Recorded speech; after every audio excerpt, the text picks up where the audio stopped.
መታደስ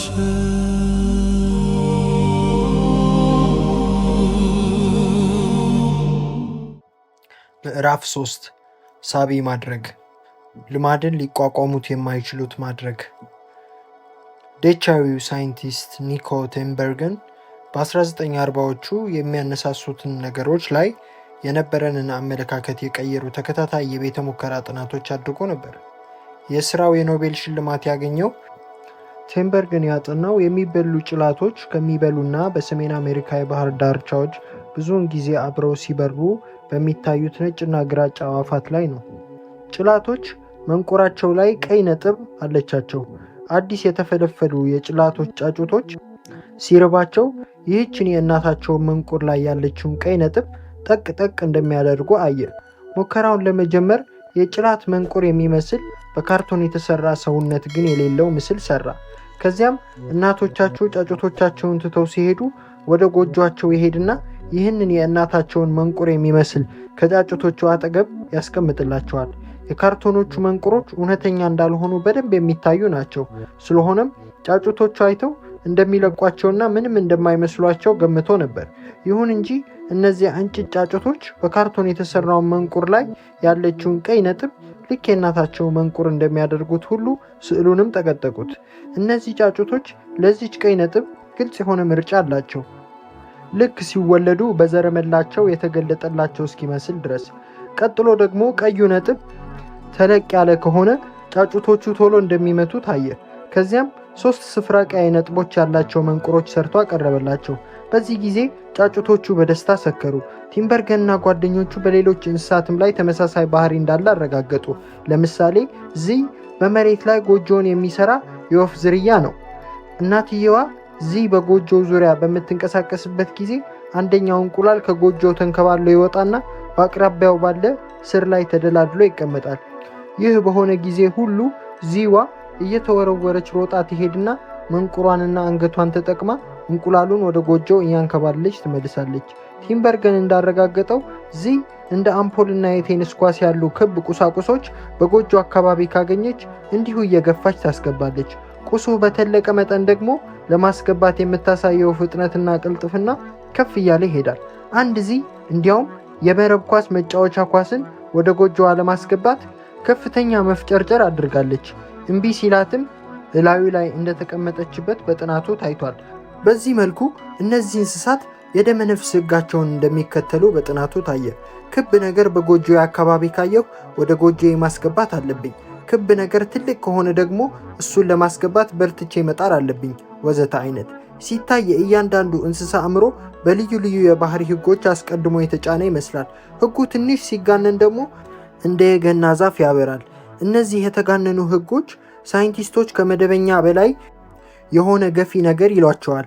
ይህ ገፊ ነገር የእውነታውን የተጋነነ ቅጂ የሚያመላክት ነው። ልክ 3 ቀያይ ነጥቦች እንዳሉት መንቁር የመረብ ኳስ መጫወቻዎች ኳስ የሚያህል እንቁላል፣ ይህም ከተለመደው በላይ የሆነ ተግባርን ያነሳሳል። ሰዎች ለተጋነነ የእውነታ መልክ ተጋላጭ ናቸው። ለምሳሌ የታሸጉ ምግቦች ጃንኪ ፉድስ የእርካታ ስሜታችን ጣሪያ ላይ ሰቅለውታል። ለብዙ ሺህ ዓመታት ምግብ ፍለጋ ጫካ ለጫካ በዱር በገደል ስናድን ከኖርን በኋላ አሁን አእምሯችን እንደ ጨው፣ ስኳርና ቅባት ላሉ ነገሮች ትልቅ ቦታ መስጠት ጀምሯል። ቀደምቶቻችን ሳቫናን በማሰስ በሚንከራተቱበት ወቅት እንደዚህ አይነት ከፍተኛ ካሎሪ ያላቸው ምግቦች አልነበሩም ነበር። ቁርስ በልተህ ምሳ ከየት እንደሚመጣልህ በማታውቅበት ሁኔታ ውስጥ የቻልከውን ያክል ብዙ መብላት በህይወት ለመኖር አዋጪ ስልት ነበር። ዛሬ ላይ የምንኖረው ግን ካሎሪ በተትረፈረፈበት ዓለም ውስጥ ነው። ምግብም እንዲሁ። ይሁን እንጂ አእምሯችን የሚቋምጠው ዛሬ የምግብ እጥረት እንዳለ አስመስሎ ነው። ለስኳር፣ ለጨውና ለቅባት ትልቅ ዋጋ መስጠት ለጤናችን ጠቃሚ የሚሆንበት ዘመን አብቅቷል። መቋመጡ ግን አሁንም አለ። ምክንያቱም የአእምሯችን የሽልማት ማዕከል ሳይቀር አሁንም ለ50 ሺህ ዓመታት ገደማ የነበረው ነው። የምግብ ሳይንስ ዘርፍ ዋና ምግብ ለተጠቃሚዎች የበለጠ የሚያቋምጡ ምርቶችን ማቅረብ ነው። የትኛውም የታሸገ ምግብ በሆነ የማበልጸግ ሂደት ውስጥ ያለፈ ነው። ቢያንስ ተጨማሪ ጣዕም እንዲኖረውም ይደረጋል። ፋብሪካዎች የሚያመርቷቸው ምግቦች የትኛውም የምግብ ግብዓት ላይ በምን መጠን መደረግ እንዳለበት ለማጥናት በሚሊዮን የሚቆጠሩ ገንዘቦችን ይከሰክሳሉ። የድርጅቶቹ ሁሉም ዲፓርትመንቶች ስራቸው የሚያመርቱት ምግብ አንተ አፍ ውስጥ የሚኖረውን ጣዕም ከፍ ለማድረግ ነው። ይህም የተሳሳተ ጣዕም ብቃት ይባላል። ሌሎች የተቀነባበሩ ምግቦች ደግሞ የተለያዩ ጣዕሞች ለማጣመርና ለማበልጸግ ይሰራሉ። ባልተቀነባበረ ተፈጥሯዊ ምግብ ውስጥ ምንም ያህል ብትደጋግም የምታገኘው ጣዕም ተመሳሳይ ነው። ስለሆነም ከጥቂት ጉርሻዎች በኋላ አእምሮህ ይሰለቸውና የመጥገብ ስሜት ይሰማሃል። የተቀነባበሩ ምግቦች ግን በአንድ በኩልና በሌላ በኩል ያላቸው ጣዕም ሳይቀየር የተለያየ ስለሆነ ብዙ እንድትበላ ያበረታቱሃል።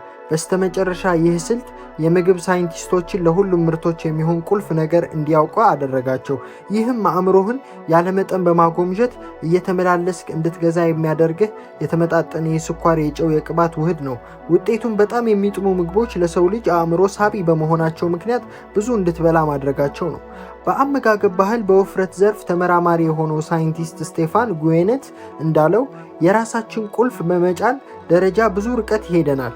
የዘመኑ የምግብ ኢንዱስትሪና እሱ የፈጠረው ብዙ የመመገብ ልማድ የሁለተኛው የባህሪ ለውጥ ህግ አንድ ምሳሌ ነው።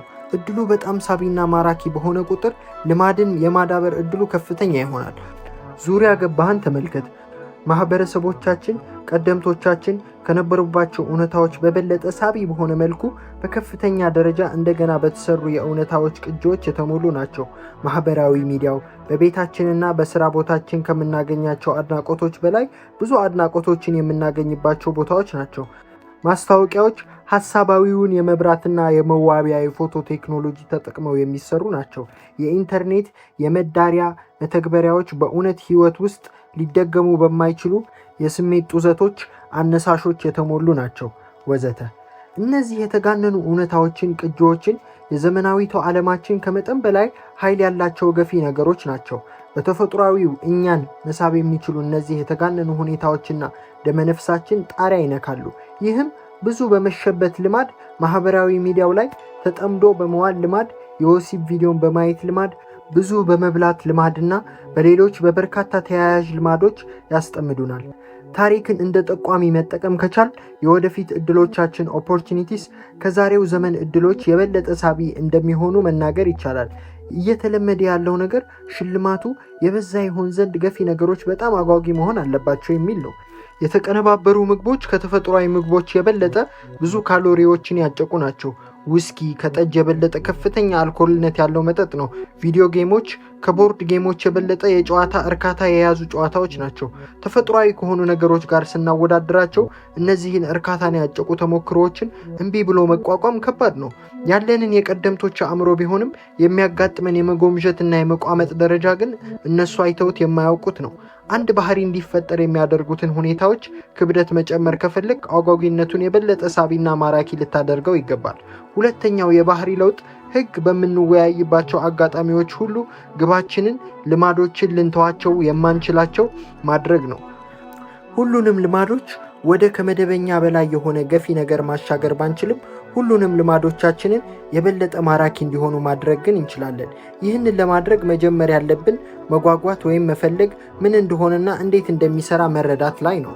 ይህ ማለት ደግሞ ሁሉም ልማዶቻችን የሚጋሩትን የስነ ልቦናዊ ኑባሬ በማየት እንጀምር።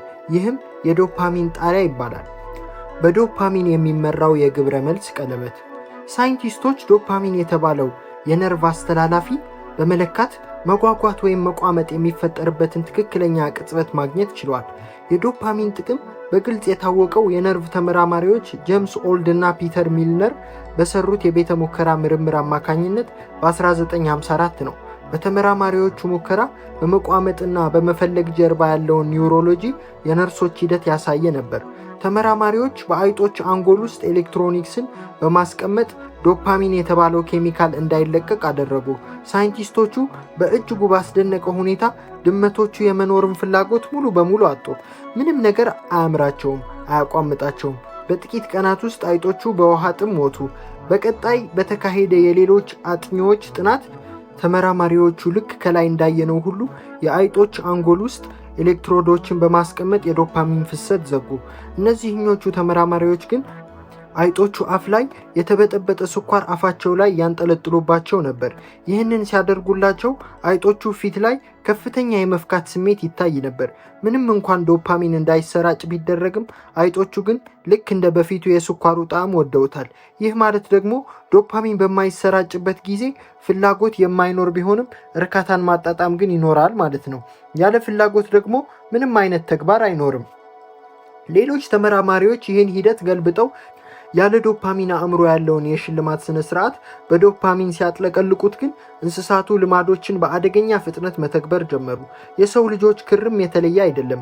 ልማዶች በዶፓሚን የሚመሩ የግብረ መልስ ቀለበቶች ናቸው። እንደ አልኮል መጠጣት፣ የተቀነባበሩ ምግቦችን መብላት፣ ቪዲዮ ጌሞችን መጫወት፣ ማህበራዊ ሚዲያ ላይ መጣድና የመሳሰሉት ከፍተኛ ደረጃ ልማድ የማዳበር ኃይል ያላቸው ባህሪያት ከከፍተኛ የዶፓሚን መጠን ጋር የተያያዙ ናቸው። እንደ ምግብ መመገብ፣ ውሃ መጠጣት፣ ወሲብ ማድረግና የመሳሰሉት ባህሪዎችም እንደዚያው። ሳይንቲስቶች ለብዙ ዓመታት የነበራቸው አረዳድ ዶፓሚን ከእርካታ ጋር ብቻ እንደሚያያዝ ነበር። አሁን ግን ዶፓሚን በብዙ የነርቭ ስርዓቶች ውስጥ ከፍተኛ ሚና እንዳለው አውቀናል። ዶፓሚን በመነሳሳት፣ በመማር፣ በማስታወስ፣ በመቀጣት፣ በበጎ ፈቃድ እንቅስቃሴዎች ወዘተ ውስጥም ከፍተኛ ሚና አለው። ጉዳዩን ወደ ልማዶች ስናመጣው የምናገኘው መሰረታዊ ነጥብ ይህ ነው። ዶፓሚን የሚለቀቀው እርካታ ስታጣጥም ብቻ ሳይሆን እርካታን ስትገምትም አፕሪሼት ስታደርግም ጭምር ነው። የቁማር ሱሰኛ የሆኑ ሰዎች ከፍተኛ ዶፓሚን የሚያመነጩት ካሸነፉ በኋላ ሳይሆን ልክ ውርርዱን ሲያስይዙ ነው።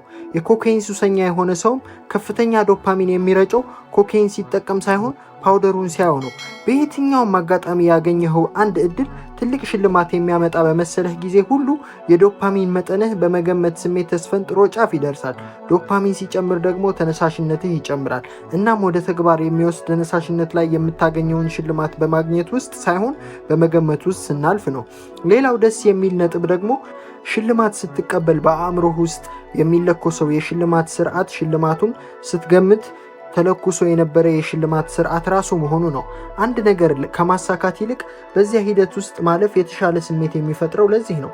እንደ ልጅ የገና ስጦታ ከመቀበልና ከመውሰድ ይልቅ ስለ በዓሉ ቀን ማለዳ ማሰብ የበለጠ ያስደስታል። እንደ ወጣት ደግሞ ሽርሽር ሂዶ ከመዝናናት ይልቅ ሽርሽር ስለመሄዱ ማሰብ የበለጠ የሚያዝናና ይሆናል። ሳይንቲስቶች ይህንን ነገር በመፈለግ ዋንቲንግ እና በመውደድ ላይኪንግ መካከል ያለ ልዩነት ይሉታል። አእምሮህ ሽልማቶችን ለመውደድ ካሉት የበለጠ ሽልማቶችን እንዲፈልግ የሚያደርጉት በርካታ የነርቭ ክበቦች አሉት። በአእምሮህ ውስጥ ያሉት የመፈለጊያ ማዕከላት ሰፋፊ ናቸው። የመውደድ ማዕከላቱ ደግሞ በንጽጽር ትናንሾች ናቸው። ብዙውን ጊዜም ሄዶኒክ ሆትስፖት ተብለው ነው የሚታወቁት። በአእምሮ ውስጥ ያላቸው አቀማመጥም እንደ ቀጫጭን ደሴቶች ነው።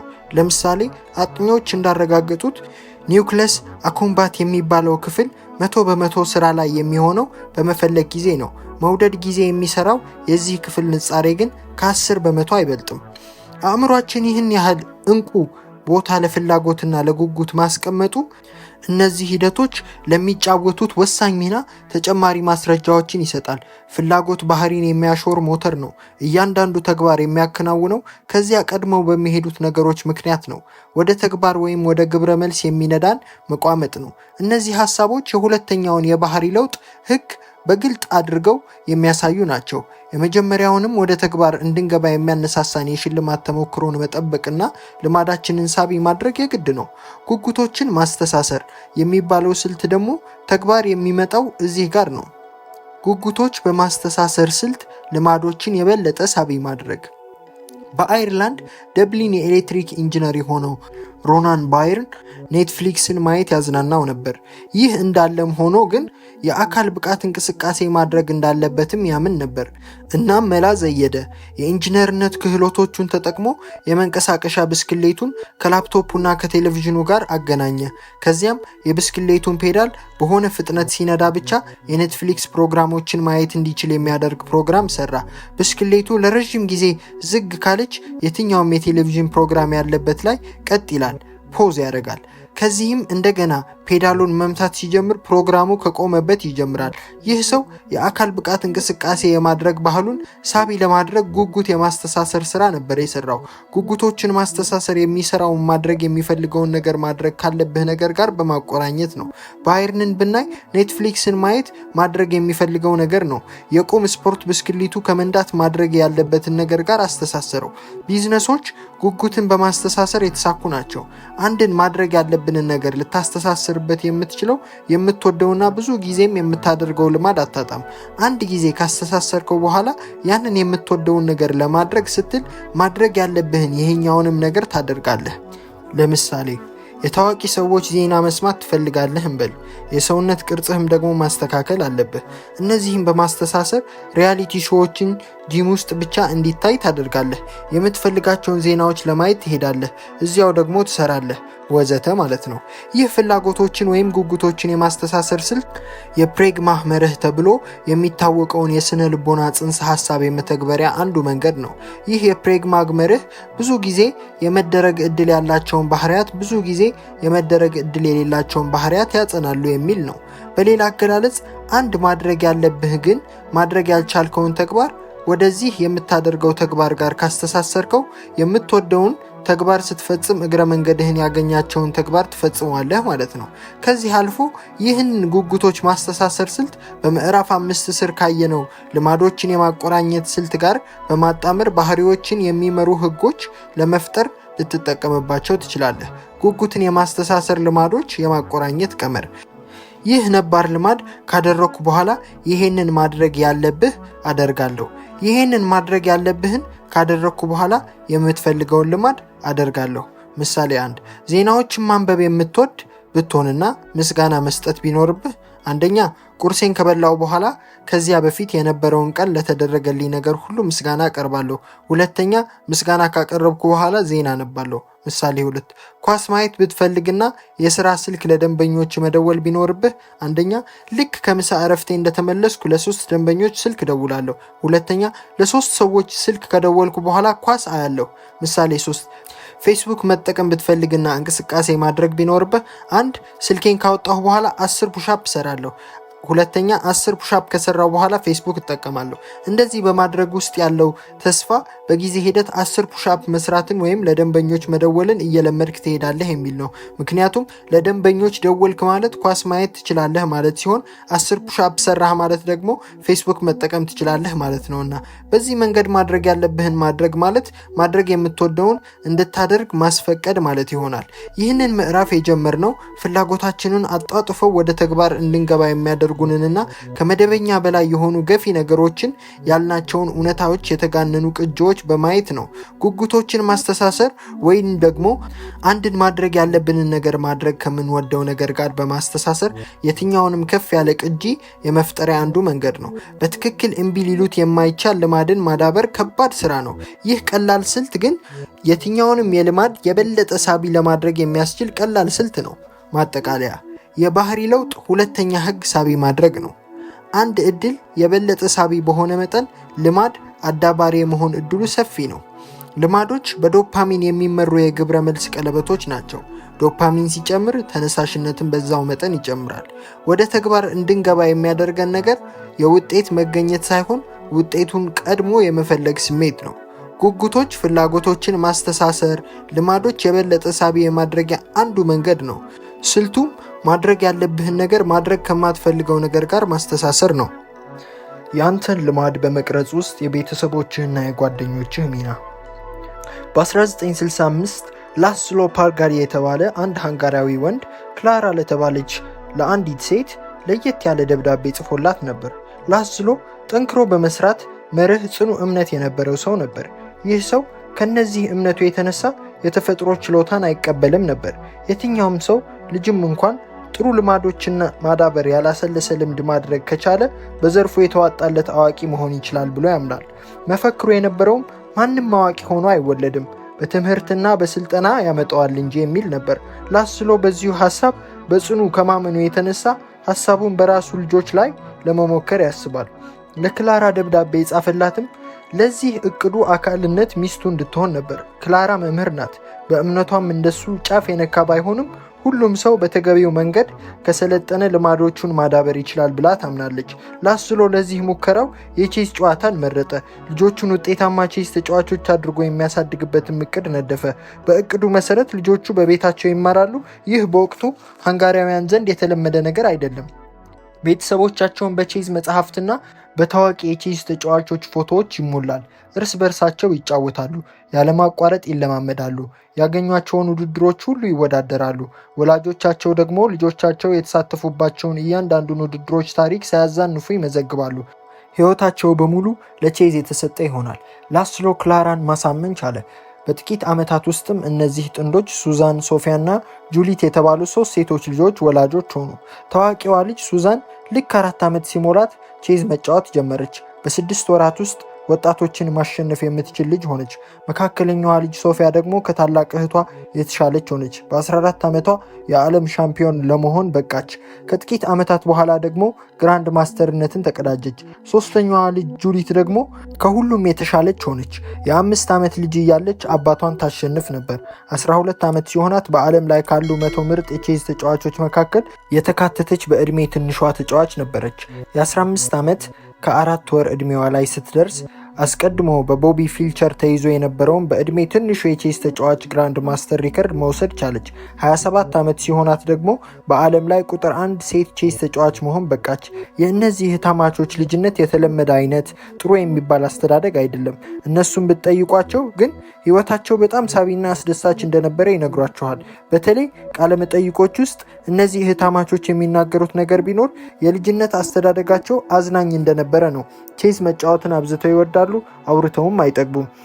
አንድ ቀን ላስሎ ሶፊያ በእኩለ ሌሊት በባዝሩም ውስጥ ስትጫወት ያገኛታል። እንድትተኛ በማሰብ ሶፊያ መጫወቻዎቹን ታያቸውና ተኚ ቢላትም እሷ ግን እኔ ብተዋቸው እነሱ አይተወኝም ብላ እንደመለሰችለት ይነገራል።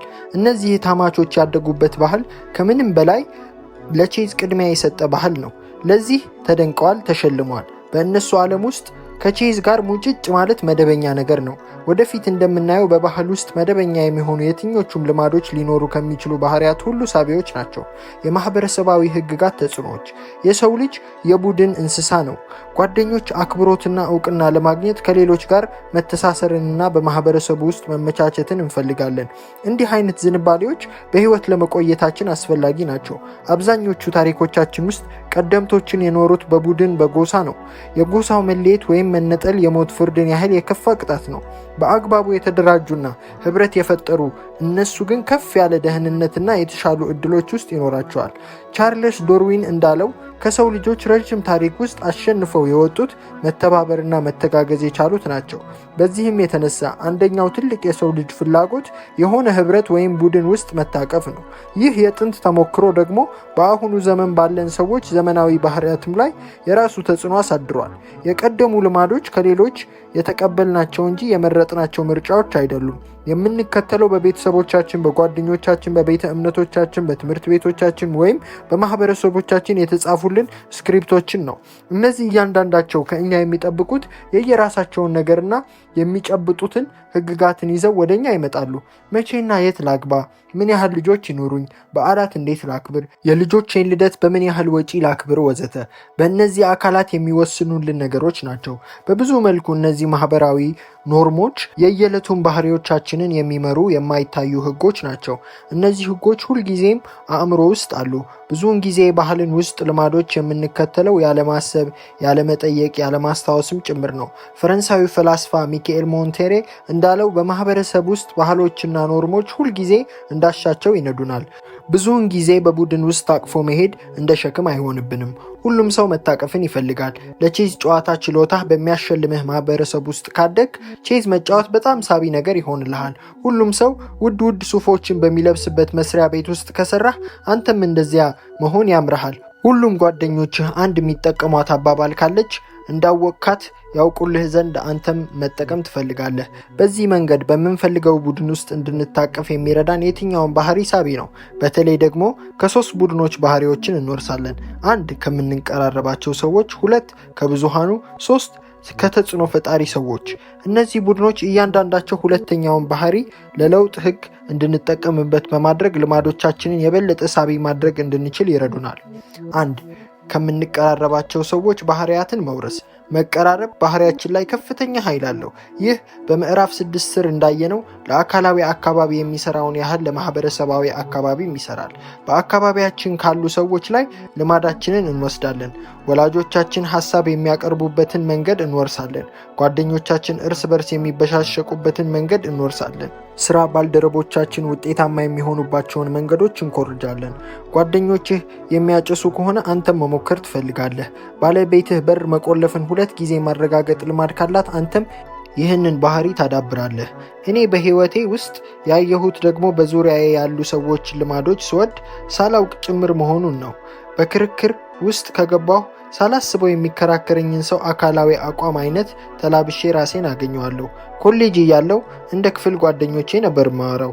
ወደ ሌላ ሀገር ሲሄድም የሄድኩበትን አካባቢ አይነት አነጋገር ስጠቀም ራሴን አገኘዋለሁ።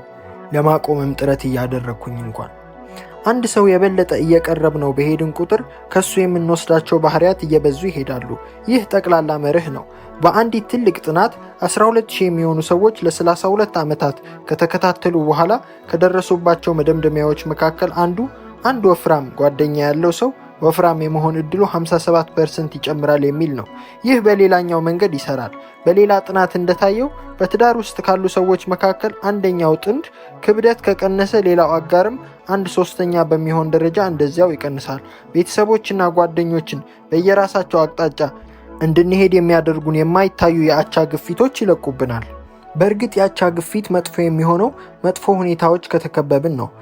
ጠፈርተኛው ማይክ ሚስሚኖ ከኤምአይቲ እንደተመረቀ አንድ አጭር የሮቦቲክስ ትምህርት ተምሮ ነበር። በዚያ ክፍል ውስጥ ከነበሩት 10 ተማሪዎች መካከል 4ቱ ጠፈርተኞች ሆኑ። ዓላማህ ጠፈር ላይ መውጣት ከሆነ መቀላቀል ያለብህ ጠቃሚ ባህል ያቺ ክፍል ናት። በተመሳሳይ ሁኔታ በሌላ ጥናት እንዳረጋገጠው የ12 ወይም የ13 ዓመት ጓደኛ የአእምሮ ፍጥነት ወይም አይኪው ከፍተኛ ከሆነ ያንተም የአእምሮ ፍጥነት በ15 ዓመትህ ገደማ ከፍተኛ ይሆናል።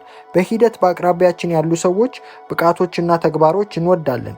የተሻለ ልማድ ለመገንባት ማድረግ ከሚገባን ውጤታማ ነገሮች መካከል አንዱ ማዳበር የፈለግከውን ባህሪ መደበኛ ባህሪ የሆነበት ባህል ፈልገህ መቀላቀል ነው። በሌላ ሰው ተደጋግመው ሲደረጉ የምታያቸውን ነገሮች አዲስ ልማድ ማድረግ ቀላል ነው።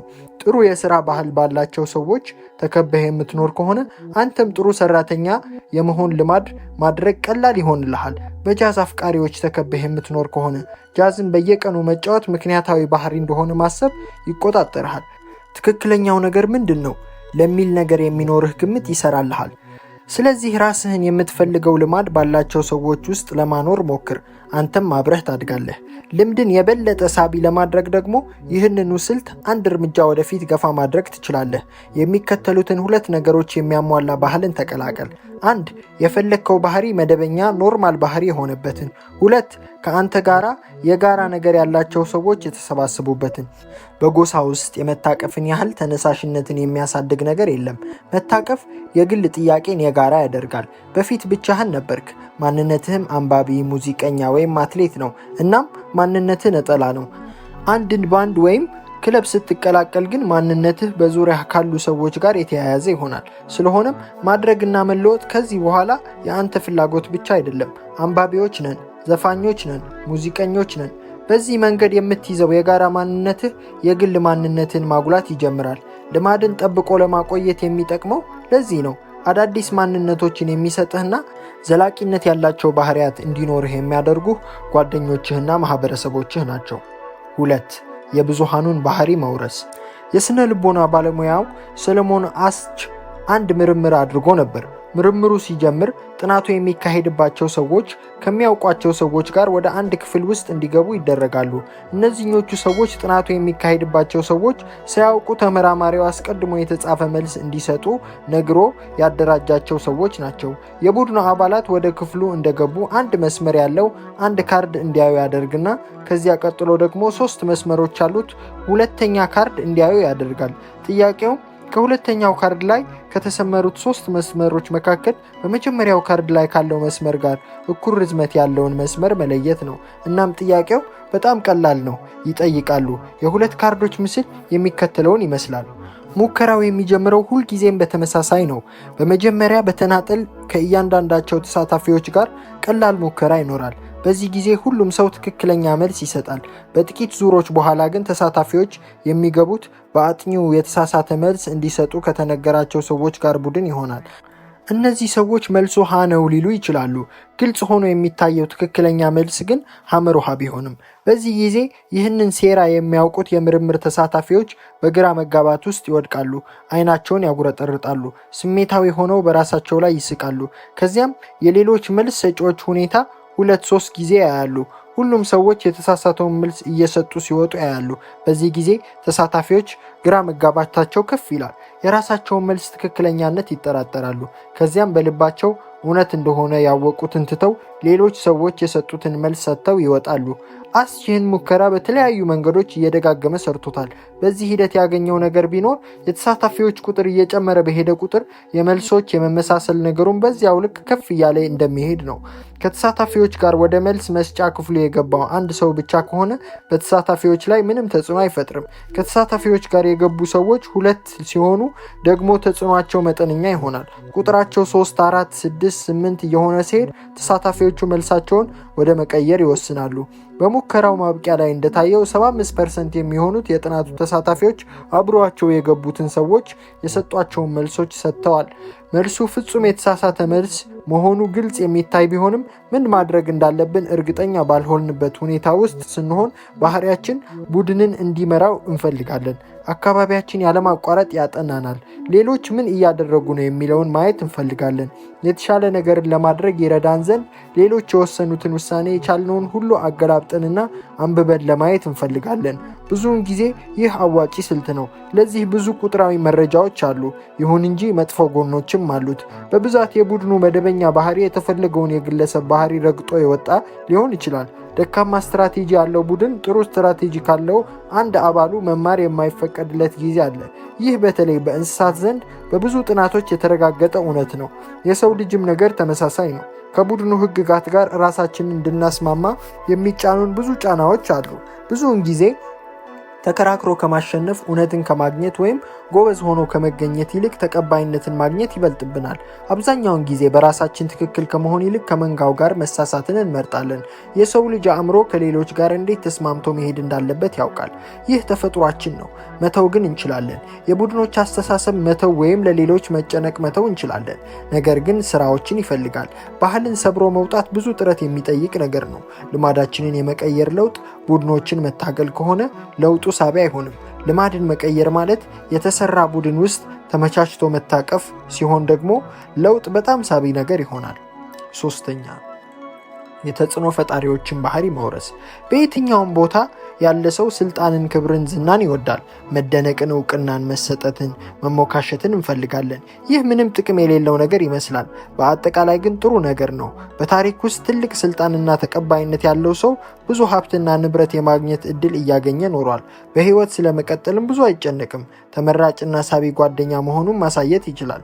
እኛ ክብር፣ ተቀባይነት፣ አድናቆትና የመሳሰሉትን ነገሮች ወደሚገኙልን ባህሪዎች ያዘነበልናል። ከሁሉም የተሻለ ሙዚቀኛ፣ ከሁሉም የሚመረጥ ስፖርተኛ ወይም ከሁሉም ሰው ተመራጭ ተዋናኝ መሆንን እንፈልጋለን። በእኛ ባይሳካልን እንኳ የውጤታማ ልጅ ወላጆች መሆንን እንመኛለን። ምክንያቱም እነዚህ ነገሮች እኛን ከብዙሃኑ ከመንጋው የተለየን እንድንሆን ያደርጉናል። እናም አንድ ጊዜ በአንድ ቡድን ውስጥ ታቀፍን በኋላ ሌሎችን በሰለጠን የምንወጣበት መንገድ እንፈልጋለን። በከፍተኛ ደረጃ ውጤታማ ስለሆኑ ሰዎች ባህሪያት የምንጨነቅባቸው ምክንያት መካከል አንዱና ዋነኛውም ይህ ነው። እኛም ስኬታማ መሆን ስለምንፈልግ የስኬታማ ሰዎችን ባህሪያት ለመኮረጅ እንታትራለን። በዚህ የተነሳ መሆን የምንፈልጋቸውና ውጤታቸው የምናቅባቸው ሰዎች ባህሪያትን እንላበሳለን። ከፍ ያለ ክብር ያላቸው ሰዎች በሌሎች ሰዎች መደነቅ፣ መወደስ፣ መወደድን ያጣጥማሉ። ባህሪ እውቅና ክብርን የሚያስገኝልን ነገር ሲሆን ሳቢ ይሆንልናል ማለት ነው። በዚህ ሂደት ደረጃችንን ዝቅ የሚያደርጉ ባህሪያት ለማስወገድም እንጥራለን። እንግዳ ሊመጣብን ሲል ቤታችንን እናጸዳለን፣ ምክንያቱም በእንግዳችን ትዝብት ውስጥ መውደቅ አንፈልግም። ብቻችንን ስንሆን የምናደርጋቸው ከሌሎች ሰዎች ጋር ስንሆን ግን የማናደርጋቸው በርካታ ባህሪያት አሉ። በመሆኑም ሁልጊዜ ሌሎች ሰዎች ስለ እኔ ምን ያስቡ ይሆን የሚለው ጭንቀት በውስጣችን አለ። ስለዚህ ጥያቄ በምንሰጠው መልስ ላይ ተመርኩዘንም ባህሪያችንን እንቃኛለን።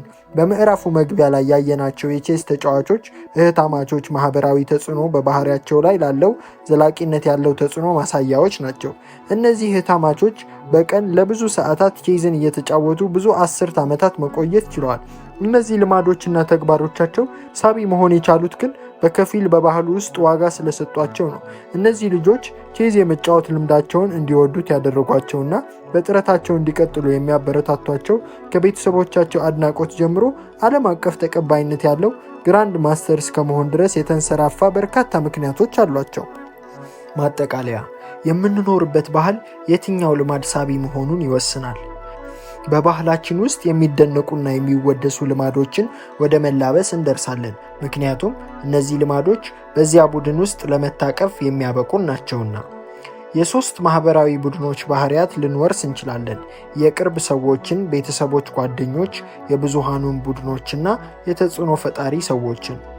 አዲስ ባህልን በተገቢ ሁኔታ ለመገንባት ከሚጠቅሙ ስልቶች መካከል አንዱ የምትፈልገውን ልማድ መደበኛ ልማድ የሆነበትንና ሁለተኛው ካንተ ጋር የጋራ ነገር ያላቸውን አባላት ያሉበትን ቡድን መቀላቀል ነው። ብዙውን ጊዜ የቡድኑ መደበኛ ልማድ የግለሰቦች ተፈላጊ ልማድ ደምስሶ የመውጣት ባህሪ አለው። እናም ብቻችንን ትክክል ከምንሆን ይልቅ ከመንጋው ጋር የምንሳሳትባቸው ቀኖች ይበዛሉ። አንድ ባህሪ ክብርን፣ ተቀባይነትንና ውዳሴን የሚያስገኝልን ከሆነ የበለጠ ሳቢ ባህሪ ይሆንልናል። የመጥፎ ልማዶችን መንስኤዎች ማግኘትና ማስወገድ። በ2012 መጨረሻ አካባቢ ስቲክላል ካዴሲ ከሚባለው ታዋቂ መንገድ ጥቂት ብሎኮች ላይ በሚገኝ አንድ አሮጌ አፓርትመንት ውስጥ ተቀምጬ ነበር። ቱርክን ለመጎብኘት አቅጄ ከመጣሁበት የ4 ቀን ጉብኝት አጋማሽ ላይ ነበርኩ። አስጎብኚ ማይክ ደግሞ ከእኔ ጥቂት ራቅ ብሎ ራሱን እያፍታታ ነበር። ማይክ እውነተኛ አስጎብኚ መባል የሚችል ሰው አይደለም። ከሚያሚ መጥቶ 5 ዓመት በቱርክ ውስጥ ከመኖር የዘለለ የጠለቀ ነገር የለውም። ቱርክን ስጎበኝ አገኘኝና ላሳየህ ሲለኝ ጊዜ እሺ ብዬ አብሮኝ እንዲሄድ አደረግኩ። በዚያች ምሽት ከእሱና ከሞገደኞቹ ቱርካውያን ጓደኞቹ ጋር የራት ግብዣ ነበረኝ። ጓደኞቹ 7 ናቸው። በምንም አጋጣሚ በቀን ቢያንስ 1 ፓኬት ሲጋራ ያላጨስኩት እኔ ብቻ ነኝ። ከነሱ መካከል አንደኛውን እንዴት ማጨስ እንደጀመረ ጠየቁት። ጓደኞቼ አለኝ፣ ሁልጊዜም እንዲህ አይነት ነገሮች የሚጀምሩት ከጓደኞች ነው። አንደኛው ጓደኛህ ያጨሳል፣ ከዛም አንተ ትሞክራለህ። በጣም አስገራሚና አስደናቂ የነበረው ነገር በዚያ ክፍል ውስጥ ከነበሩት ሰዎች ግማሽ ያህል የሚሆኑት ማጨስ ማቆማቸው ነው። ማይክ ከዚያ በፊት ጀምሮ ለጥቂት ዓመታት ማጨስ ትቶ ነበር፣ ደጋግሞ እየማለ። የነገረን ነገር ደግሞ ለዚህ ድል ያበቃው ኢዚ ዋይ ቱ ስቶፕ ስሞኪንግ የተሰኘው የአለን ካሪ መጽሐፍ እንደሆነ ነው። ስለ መጽሐፉ ያለኝ ጥቂት ነገሮች እነሆ። ከማጨስ አእምሮአዊ ጫና ነፃ ያወጣል አለ። ራስን መዋሸት እንድታቆም ይነግርሃል። ታውቃለህ፣ ማጨስ አትፈልግም፣ በማጨስ ደስተኛ እንደማትሆን ይገባሃል ብሎ ይመክርሃል። ሰለባ ከመሆን ስሜት እንድትገላገል ያደርግሃል። መጽሐፉን ስታነብ ማጨስ እንደሌለብህ ማወቅ ትጀምራለህ። ሲጋራ ሞክሬ አላውቅም። ይህን ታሪክ ከሰማው በኋላ ግን መጽሐፉን በተመስጦ አነበብኩት። ጸሐፊው አጫሾች የማጨስ ጉጉታቸውን ለማጥፋት እንዲችሉ የሚያደርጉ ጥሩ ስልቶችን ተጠቅሟል።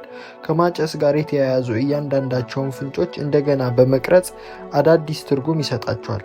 ስታጨስ የሆነ ነገር እያስወገድክ እንደሆነ ታስባለህ፣ ነገር ግን ምንም ነገር እያስወገድክ አይደለም፣ ምክንያቱም ሲጋራ ምንም ነገር አያስወግድም። ማጨስ ማህበራዊ ለመሆን ማድረግ ያለብህ ነገር እንደሆነ ታስባለህ፣ ግን አይደለም። አንድም ሲጋራ ሳታጨስ ማህበራዊ መሆን ትችላለህ። ማጨስ ከጭንቀት የሚገላግል ይመስልሃል፣ ነገር ግን አይደለም። ማጨስ ህዋሶችን ያጠፋቸዋል እንጂ ነፃ አይወጣቸውም። ጸሐፊው እነዚህንና እነዚያን ያሉ ሐረጋት እየደጋገመ ያስቀምጣቸዋል። እንደዚህ ይላቸዋል። በፍጹም ግልጽነት አእምሮህን አስረዳው። ማጨስ በማቆም ምንም የምታጣው ነገር የለም። እንዲያውም ብዙ ነገሮች ታተርፋለህ። በገንዘብ፣ በጤና፣ በጉልበት ብቻ አይደለም፣ በራስ መተማመንህ፣ ለራስህ በሚኖርህ ክብር፣ በነፃነትና ከምንም በላይ ደግሞ ወደፊት የምትኖረው ህይወት ረዥምና ጥሩ በማድረግ ጭምር እንጂ። መጽሐፉን ስታገባድድ ማጨስ ምን ያህል የሞኝ ስራ እንደሆነ ይሰማሃል።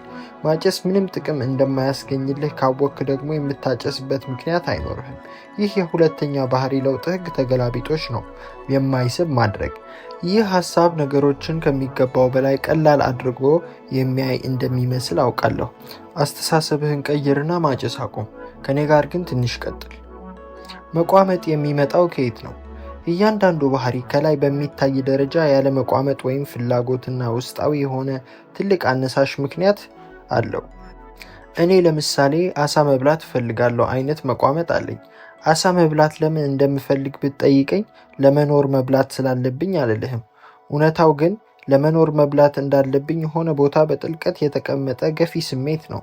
ለመፈለግ ለመቋመጥ ከሚዳርጉን መሰረታዊ አነሳሾች መካከል የተወሰኑ የሚከተሉት ናቸው።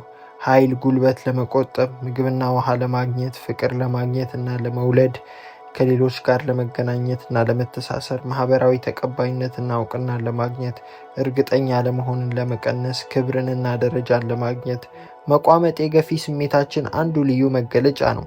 አእምሮህ ዝም ብሎ ሲጋራ ወደ ማጨስ፣ ኢንስታግራም ወደ መግባት ወይም ቪዲዮ ጌም ወደ መጫወት አያይም። ወደ እነዚህ ነገሮች እንዲያ ያደረገውን ነገር ስታይ እርግጠኛ አለመሆንን መቀነስ፣ ስጋትን ማስወገድ፣ ማህበራዊ ቅቡልነትን ማግኘት፣ ክብርና ዝናን መጎናጸፍ የመሳሰሉ አነሳሽ ስሜቶች በጥልቀት ተሰድረው ታገኛለህ። ልማድ የመፍጠር ባህሪ ያለው የትኛውም ምርት ተመልከት። የትኛውም ልማድ ፈጣሪ ምርት አስቀድሞ በሰው ልጆች ውስጥ የነበሩ ጥልቅ አነሳሾችን ያፈጥናል እንጂ አዲስ ተነሳሽነትን እንደማይፈጠር ታያለህ። ፍቅረኛ አግኝተህ ውለድ። ቲንደርን ተጠቀም። ከሌሎች ሰዎች ጋር ተወዳጅ። ፌስቡክን ተጠቀም። ማህበራዊ ተቀባይነትና ተወዳጅነትን አግኝ። ኢንስታግራም ተጠቀም። እርግጠኛ አለመሆንን ቀንስ። ጉግልን ተጠቀም። ልማዶችህ ለጥንት ዘመን ፍላጎቶች የቀረቡ የዘመኑ መፍትሄዎች ናቸው። የድሮ ልማዶች ዘመናዊ ቅጆች። በዚህ ሁሉ ውስጥ ግን የሰው ልጆች መሰረታዊ ፍላጎቶች አልተቀየሩም። እነዚህ ፍላጎቶችን ለማሳካት የምናደርጋቸው ልማዶች የሚለያዩት እንደሚኖሩባቸው ዘመናት ነው። ኃይለኛው ነገር ደግሞ ይሄ ነው። አንድን ዋና ፍላጎት ለማሳካት የሚሆኑ የተለያዩ መንገዶች አሉ። አንድ ሰው ጭንቀትን ሲጋራ በማጨስ ሊቀንስ ይችላል። ሌላ ሰው ደግሞ ጭንቀት ሲሰማው መፍትሄ አድርጎ የሚወስደውና ጭንቀቱን የሚያቀልለት መሮጥ ሊሆን ይችላል። አሁን አንተ ያሉብህ ባህሪያት አንተ የተማርካቸው ባህሪያት እንጂ ያሉብህን ችግሮች ለመፍታት ካሉት አማራጮች ሁሉ የተሻሉት መሳሪያዎች አይደሉም። አንድ ጊዜ አንድን መፍትሄ መፍታት ከምትፈልገው ችግር ጋር ካያያዝከው እየተመላለስክ የመጠቀም እድልህ ከፍተኛ ነው። ልማዶች ሙሉ በሙሉ የማገናኘት ነገሮች ናቸው። አንድን ልማድ የበለጠ እየተደጋገመ ይሄዳል ወይስ አይሄድም የሚለውን የሚወስኑት እነዚህ ድግግሞሾች ናቸው። የመጀመሪያውን የባህሪ ለውጥ ህግ ስናይ እንዳነሳነው አእምሯችን አካባቢያችንን ያለማሰለስ በመቃኘት ምልክቶችን እየፈለገ ነው የሚኖረው። ምልክት ባየህና በተሰማህ ቁጥር ሁሉ አእምሮህን የሚመስል ስራ እየሰራ ቀጥሎ ምን ላድርግ የሚለውን ይወስናል። ፍንጭ፣ ስቶቭ ግሎ አየኸው። ግምት፣ ከነካሁት ያቃጥለኛል ስለዚህ መንካት የለብኝም። ምልክት፣ የትራፊክ መብራት አረንጓዴ ሲበራ አየኸው። ግምት፣ ነዳጅ መስጫውን ብጫን ማሳለጫውን በሰላም አልፌ ወደ መድረሻ ይቃረባለሁ ስለዚህ ነዳጅ ልስጥ። ምልክት ታያለህ። ያለፉ ልምዶችን ተጠቅመህ የምልክቱን ተከታይ ነገሮች ትገምታለህ። ከዚያም ተገቢውን እርምጃ ትወስዳለህ። ይህ ሁሉ የሚሆነው በቅጽበት ውስጥ ነው። ነገር ግን በልማዶች ውስጥ ትልቅ ሚናን ይጫወታል። ምክንያቱም ከሁሉም ልማዶች በፊት ቀድሞ ግምት ወይም ፕሬዲክሽን ይመጣል። ህይወት ግብረ መልሳዊ ትመስላለች። በእውነታው ግን ህይወት በመገመት የምትመራ ነች። ሁልጊዜ በየቀኑ ያየኸውንና ከአሁን በፊት የሞከርከውን ነገር ተጠቅመህ ምን ብታደርግ የተሻለ እንደሚሆን ስትገምት ነው የምትውለው። በቀጣይ ምን እንደሚከሰት ያለማሰለስ መገመትም የዘወትር ተግባርህ ነው። ባህሪያችን በእነዚህ መገመት ላይ በከፍተኛ ሁኔታ የተንጠለጠለ ነው።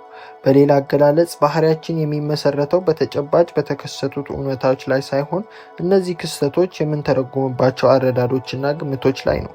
ሁለት ሰዎች አንድን ሲጋራ ቢያዩ አንደኛው አንስቶ ማጨስ ሊሰማው ቢችል ሌላኛው ግን እንዳይሸተው አፍንጫውን የሚይዝ ሊሆን ይችላል። በዚህ መልኩ አንድን ምልክት መጥፎ ልማድ ወይም ጥሩ ልማድ ሊያነሳ ይችላል። ይህ የሚወስነው እንደ ግምቶቻችን ነው። እናም የልማዶች እውነተኛው ምክንያት ከነሱ በፊት ቀድሞ የሚመጣው ግምት ነው። ይህ ግምት ደግሞ ወደ ስሜት ይወስደናል። መቋመጥን፣ መፈለግን፣ መጓጓትን የምንገልጸውም እንዲህ ነው። ስሜቶች የወሰድናቸውን ግምቶችና የተሰሙንን መቋመጦች ልንተገብረው ወደምንችለው ምልክት ያሸጋግራቸዋል። ምን እያደረግን እንደሆነ ለማብራራትም ይጠቅማሉ። ለምሳሌ አሁን በዚህ ሰዓት ምን ያህል እንደሞቀህ ወይም እየበረደህ እንደሆነ ስሜቱ ይሰማሃል። ሙቀቱ በ1 ዲግሪ ቢያንስ ምናልባት ምንም አታደርግም ይሆናል። ሙቀቱ ከ10 ዲግሪ ቢያንስ ግን ይበርድህና ትደርባለህ። እንድትደርብ ያደረገህ ምልክት ነው። ፍንጩን በፊትም እያየኸው ቆይተሃል። ወደ መደረብ የገባኸው ግን ብትደርብ የተሻለ እንደሚሆን በገመትክበት ቅጽበት ነው። መፈለግ ወይም መቋመጥ የሆነ ነገር የመጉደሉ ስሜት ነው። ጉጉት የውስጥ ሁኔታህን የመቀየር ፍላጎት ነው። ቅዝቃዜ ሲመጣ ሰውነትህን መሆን የሚፈልገውና አሁን እየተሰማው ባለው ሁኔታ መካከል ልዩነት ይፈጥራል። ይህ መሆን በምትፈልገውና እየሆነልህ ባለው ነገር መካከል ያለው ልዩነት የሆነ ነገር እንድታደርግ ምክንያት ይሆናል። ፍላጎት አሁን ባለህበትና ወደፊት መሆን በምትፈልግበት ሁኔታ መካከል ያለ ልዩነትም ነው። በዚህ ስሜት የምታደርጋት ትንሽ ነገር ራሱ ያላት ትርጉም ከተግባሩ በላይ ነው። ስትጎርስ፣ መብራት ስታበራ ወይም ፌስቡክ ስትገባ በትክክል የፈለግከው ነገር ዳቦ፣ ብርሃን ወይም ላይክ አይደለም። አንተ በውስጥ የፈለግከው ትክክለኛው ነገር የተለየ ስሜት እንዲኖርህ ማድረግ ነው። አሁን ያለህበትን ሁኔታ አጥብቀህ መያዝ እንዳለብህ ወይም ለውጥ ለማምጣት እንደሚሻል የሚነግሩን ስሜቶች ናቸው። የተሻለው እርምጃ እንድንወስድም ይረዱናል። ኒውሮሎጂስቶች ተመራምረው እንደደረሱበት ስሜቶቻችን ሙሉ በሙሉ ከተጎዱ ውሳኔ የመወሰን አቅማችንን እናጣለን። ስሜቶቻችን ከተጎዱ ምን መፈለግ፣ ምን ማስወገድ እንዳለብን ምንም ምልክት አይኖረንም። የኒውሮ ሳይንቲስቱ አንቶኒ ደማሲዮ እንዳለው ነገሮችን መጥፎ፣ ጥሩ ወይም መካከለኛ ብለን እንድንፈርጅ የሚያደርጉን ስሜቶቻችን ናቸው። ሲጠቃለል የሚሰሙህ የመቋመጥ ስሜቶች የምታደርጋቸውን ልማዶች መሰረታዊ ፍላጎቶች ለማሳካት የምታደርጋቸው ሙከራዎች ናቸው። አንድን ልማድ ይህ ፍላጎትን በተገቢው ሁኔታ ካልተረዳህ ደግመህ እንድታደርገው የሚያደርግህ መቋመጥን ትፈጥራለህ። ልማዶችን ከአወንታዊ ስሜቶች ጋር ስናስተሳስራቸው ደግሞ በጣም ማራኪ ይሆናሉ። ይህንን እውነታ ደግሞ በሚጎዳን መልኩ ሳይሆን ሊጠቅመን በሚችልበት መልኩ ማዋል እንችላለን። ከባባድ ልማዶችን እንዲደሰቱባቸው ለማድረግ በሚሆን መልኩ አእምሮን መቅረጽ። ከአወንታዊ ተሞክሮዎች ጋር ማያያዝ ከቻል ከባባድ ልማዶችንም ሳቢ ማድረግ ከባድ አይደለም። አንዳንድ ጊዜ እንዲያውም ጥቂት ያስተሳሰብ ለውጥ ማድረግ ብቻ በቂ ሊሆን ይችላል። ለምሳሌ በቀን ውስጥ ማድረግ ስላሉብን ነገሮች እናወራለን። በጠዋት መነሳት አለብን፣ ልጆቼን ትምህርት ቤት ማድረስ አለብን፣ እራት መስራት አለብኝ እንላለን። ማድረግ አለብኝ የሚለው አደርጋለሁ በሚል ቃል ቀይረን ብንጠቀም ብለህ አስብ። በጠዋት እነሳለሁ፣ ልጆቼን ትምህርት ቤት አደርሳለሁ፣ እራት እሰራለሁ። አንዲትን ቃል በመቀየር አንድን ነገር የምናይበትን አተያይ መቀየር እንችላለን። በዚህኛው ምሳሌ እነዚህን የየዕለት ተግባራት እንደ ጫና ከማየት ይልቅ እንደ መደበኛ ዕድል ለማየት ችለናል። ቁልፉ ነጥብ ሁለቱም የእውነታው ገጽታዎች እውነት መሆናቸው ነው። እነዚህ ነገሮች የማድረግ ግዴታ አለብህ። በዚያው ልክ ደግሞ እነዚህ ነገሮች የማድረግ እድሉም አለህ። ለመረጥከው ለየትኛውም አተያይ ደጋፊ የሆኑ አሳማኝ ማስረጃዎችን ማሰባሰብ ትችላለህ። ዊልቸር ስለሚጠቀም አንድ ሰው የሰማሁትን ታሪክ ላካፍልህ። ይህ ሰው ዊልቸር ላይ መታሰር ምን ያህል ከባድ እንደሆነ ሲጠየቅ እንዲህ ብሎ ነበር የመለሰው። እኔ በዊልቸሬ አልታሰርኩም፣ በእሱ ነፃ ወጣሁ እንጂ። ዊልቸሬ ባይኖርልኝ ኖሮ መንቀሳቀስ ስለማልችል ቤት ውስጥ ታስሬ ኖር ነበር። ይህ አተያዩ በየቀኑ የሚኖርበትን ህይወት ሁሉ የሚቀይር ነው። ልማዶችን ከጉዳታቸው ይልቅ ጥቅማቸውን በሚያጎላ መልኩ የሚያስረዳቸው አተያይ መያዝ አእምሮን እንደገና በመስራት ልማድን የበለጠ ሳቢ በማድረግ ፍቱን ስልት ነው። ምሳሌዎችን እንመልከት። እንቅስቃሴ። ብዙ ሰዎች የአካል ብቃት እንቅስቃሴ ኃይልን እንደሚያሟጥጥና እንደሚያደክም ከባድ ስራ ነው የሚያዩት። ከዚህ ይልቅ ግን ክህሎቶቻችንን ማዳበሪያ እንደ ማደጊያ ተግባር ማየት ይቻል ነበር። ስለዚህ በጠዋት ተነስቼ መሮጥ አለብኝ ከማለት ይልቅ ጥንካሬና ቅልጥፍናዬን የማዳብርበት ሰዓት ነው ብለህ ለራስህ ንገረው። ፋይናንስ። ብዙዎች ገንዘብ መቆጠብን ዋጋ እንደ መክፈል ያዩታል። አንድ እውነት በማወቅ ብቻ ግን ቁጠባ ነፃነት እንጂ ገደብ እንዳልሆነ መረዳት ትችላለህ። እውነታው ዛሬ መቆጠብ ነገን በነፃነት ለመኖር የሚያስችል መሆኑ ነው። በዚህ ወር የቆጠብከው ገንዘብ የቀጣይ ወር የመግዛት አቅምህን ከፍ ያደርግልሃል። ሜዲቴሽን ለ3 ሴኮንዶች እንኳ የሞከረ ሰው የረብሻ ድምፅ ሲያቋርጥ ምን ያህል እንደሚያበሳጭ ያውቀዋል። ይህንን የረብሻ ድምፅ ግን እንደ ጥቅም ለማየት ይቻላል። ምክንያቱም ባቋረጡህ ቁጥር ወደ ትንፋሽህ የመመለስን ልምድ ያለማምድሃል። የሚረብሽ ድምፅ ሜዲቴሽን እንደገና እንድትሰራ ስለሚያደርግህ ጥሩ ነገር ነው ወዘተ። እነዚህ ትናንሽ የአስተሳሰብ ለውጦች ተአምር መስራት የሚችሉ ባይሆኑም ከአንድ ሁኔታ ወይም ልማድ ጋር ያለህን ስሜት በማስተሳሰር ለመቀየር እንድትችል ግን ይረዱሃል። አንድ እርምጃ ወደፊት ልትወስደው ከፈለክ ደግሞ ተነሳሽነትን ልማዳዊ ተግባር ሞቲቬሽን ማድረግ ትችላለህ። አንድን ልማድ ከአንድ ከምትወደው ነገር ጋር ማያያዝን መለማመድ፣ ከዚያም የተነሳሽነት ልማድን በፈለክ ቁጥር ደግሞ ያንን ፍንጭ መጠቀም። ለምሳሌ ወሲብ ከማድረግ በፊት ሁልጊዜ አንድ አይነት ሙዚቃ የምትሰማ ከሆነ ይህንን ሙዚቃ ከወሲብ ጋር ማያያዝ ትጀምራለህ። ከዚያ በኋላ ወደዚያ ስሜት መግባት ስትፈልግ ሙዚቃውን መስማት በቂ ይሆናል። ይህንን ስልት አትሌቶችም ለራሳቸው ይጠቀሙታል። የተሻለ ውጤት የማምጣትና የአሸናፊነት አእምሮ ውስጥ ለመግባት ቤዝቦል በምትጫወትበት ጊዜ ከእያንዳንዱ ጨዋታ በፊት የማፍታታትና የመወርወር ልማድ ነበረኝ። ይህንን ማድረግ 10 ደቂቃ ገደማ ቢፈጅብኝ ነው። ሁልጊዜም የማደርገው ደግሞ ተመሳሳይ በሆነ ሁኔታ ነው። ይህንን ማድረግ አካሌን ለጨዋታው ያሟሙቅልኛል። ከዚያ በሚበልጠው ግን ትክክለኛው የአእምሮ ሁኔታ ላይ የሚያስቀምጠኝ መሆኑ ነው። በሂደት ይህንን ከጨዋታ በፊት የማደርገውን ነገር ትኩረት ከማድረግና ከተወዳዳሪነት መንፈስ ጋር ማያያዝ ጀመርኩ። እናም በበቂ ሁኔታ ተነሳሽነት በሌለኝ ጊዜ እንኳ ይህንን የቅድመ ጨዋታ እንቅስቃሴ ሳደርግ ወደ መጫወት ሙድ ውስጥ እገባለሁ። ይህንን ስልት ለሁሉም ዓላማ ልታውለው ትችላለህ። በጠቅላላው ደስተኛ መሆን እንደምትችል ተናገር። እውነተኛ ደስታ የሚሰጥህ የሆነ ነገር ፈልግ። ከዚያ ይህን የምትወደውን ነገር ከማድረግ በፊት የምታደርገው የሆነ ድግግሞች ፍጠር። ከዚያ ሁለቱን ደጋግማቸው። ከዚያ በኋላ ሁለት ነገሮች የተያያዙ ይሆናሉ። ከዚያ በኋላ ይህን ከምትወደው ስራ ጋር አያይዘህ ልማድ ያደረግከው ድግግሞች ደስተኛ የመሆን ምልክት ይሆንልሃል። ይህንን አንድ ጊዜ ልማድ ካደረግከው ደግሞ ከዚያ በኋላ በሌሎች ደስታ በራቀህ ጊዜያት ልትጠቀመው የምትችለው ምልክት ይሆንልሃል። ምክንያቱም አንድ ጊዜ ከደስተኝነት ጋር የተያያዘ ልማድ ነውና። ማጠቃለያ፣ የሁለተኛው የባህሪ ለውጥ ህግ በተገላቢጦሽ የማይስብ ማድረግ ነው። ሁሉም ባህሪ ከላይ የሚታይ የመቋመጥና ከዚያ ጀርባ ያለ ትልቅ ፍላጎት አለው። ልማዶችህ ለጥንታዊ ፍላጎትህ ያሉ ዘመናዊ መፍትሄዎች ናቸው። የልማዶችህ ምክንያቶች ከእሱ ቀድመው የሚመጡ ግምቶች ናቸው። እነዚህ ግምቶች ደግሞ ወደ ስሜት ይመሩሃል። መጥፎ ልማድን ለማስወገድ ልማዶችን የማስወገድ ጥቅም ደጋግመህ አስበው፣ ተናገረው። ልማዶችን ከአወንታዊ ስሜት ጋር በምናስተሳስራቸው ጊዜ ሳቢ ይሆኑልናል። በተቃራኒው ደግሞ ከአሉታዊ ስሜቶች ጋር የምናያይዛቸው ልማዶች የማይስቡ ይሆናሉ። ጥሩ ልማዶችን እንዴት እንፍጠር? አንደኛው ህግ ግልጽ አድርገው። የልማድ መመዝገቢያን ሙላ።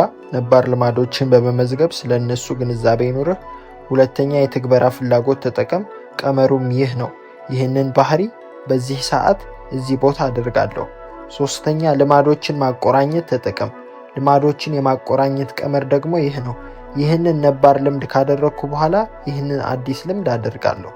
አራተኛ አካባቢህን ዲዛይን አድርግ።